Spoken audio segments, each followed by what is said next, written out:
To physics classes. आज मैं लेकर आई हूँ एक नया एप्लीकेशन हाइजेनबर्ग अनसर्टेनिटी प्रिंसिपल का। By using the Heisenberg uncertainty principle here we calculate the ground state energy of harmonic oscillator. Harmonic oscillator की ground state energy हमें यहाँ पे कैलकुलेट करनी है। तो क्या करें, इसके लिए हम कंसीडर कर लेते हैं कि कोई पार्टिकल है जो एक्स डायरेक्शन के अलोंग सिंपल हार्मोनिक मोशन कर रहा है। उसकी टोटल एनर्जी की हम बात करें तो टोटल एनर्जी ऑफ पार्टिकल क्या होगा, sum of the kinetic energy and potential energy. तो इस डेरिवेशन की स्टार्टिंग हम यही से करते हैं। तो सबसे पहले हम कंसीडर कर लेते हैं, here we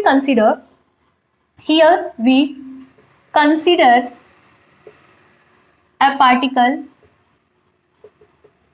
is doing simple harmonic motion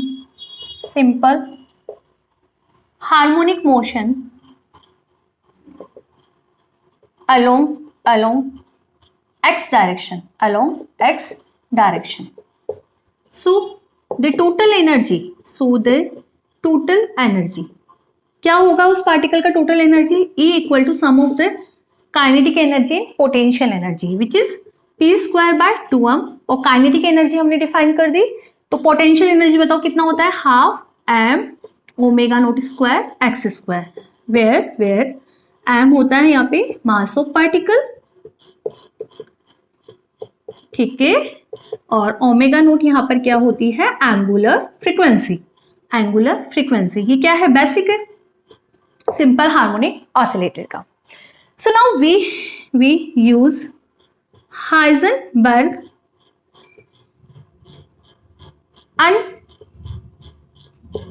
uncertainty principle. हम यहाँ पे अनसर्टेनिटी प्रिंसिपल अप्लाई कर देते हैं। अनसर्टेनिटी प्रिंसिपल क्या बोलता है, हाइजेनबर्ग अनसर्टेनिटी प्रिंसिपल क्या बोलता है कि del of X del P X is always greater than equal to h cut by 2 where h cut is 1.054 into 10⁻⁻34 joule second.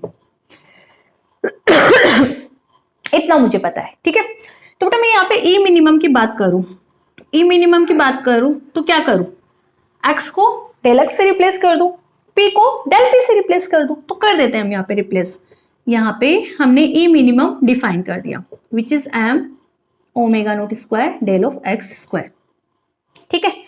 अब हम यहाँ पर ई मिनिमम की बात कर रहे हैं, तो ई मिनिमम के लिए मैं बोल सकती हूँ कि this is equal to minimum energy, minimum value will be h cut by 2। सबसे कम यही हो सकती है, इससे कम और पॉसिबल है ही नहीं यहाँ पे। तो बेटा मैं यहाँ से बोलूँ डेल पी आपका क्या आएगा, अलोंग द एक्स डायरेक्शन है ना, ठीक है। तो डेल पी एक्स आपका क्या आएगा, h cut upon 2 del of x. यदि मैं इस इक्वेशन में डेल पी एक्स को इससे रिप्लेस कर दूं तो ये जो ई मिनिमम का इक्वेशन है वो ओवरऑल टर्म आपका डेल एक्स के फॉर्म में आ जाएगा। कैसे पुट करके देखो, ई मिनिमम आपका क्या बनेगा, इसको यदि मैं ये पुट करूंगी तो h cut square upon 2 already है, ठीक है, और 2 दूनी 4 दूनी 8 हो गया, डेल ऑफ x का होल स्क्वायर और ये m है, plus half m omega naught square del x square. बताओ कोई डाउट है क्या, ई मिनिमम आपका ये निकल कर आ रहा है। अभी लिख लो एक बार, फिर एक बार रिकॉल कर लेना, ठीक है। अब मैं बात करूं मिनिमा की कंडीशन अप्लाई कर दूं, ए मिनिमम के अंदर हम कंडीशन अप्लाई कर दें, del by del of x e minimum क्या होता है, 0, यही बोलते हो ना आप। तो हम क्या करें, ई मिनिमम पता है तो इसका डेल एक्स के रिस्पेक्ट में डिफरेंशिएशन कर देते हैं। This is equation number 1।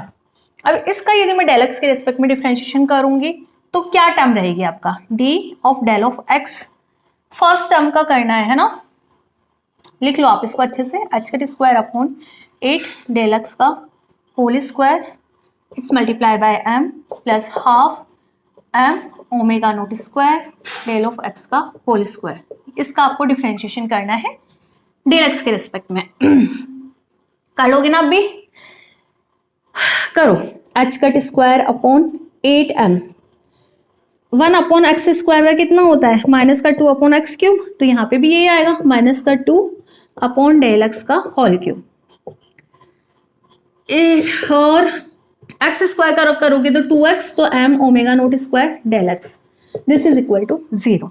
If we simplify more, यदि हम इसको और सिंप्लीफाई करें, 2 से यहाँ पे 8 कैंसिल हुआ तो h cut square upon 4m del x का whole cube, this is equal to बेटा ये नेगेटिव साइन है, इसको मैं इधर लेकर आऊंगी तो नेगेटिव साइन आएगा, तो वो नेगेटिव साइन कैंसिल कर दो एक दूसरे से।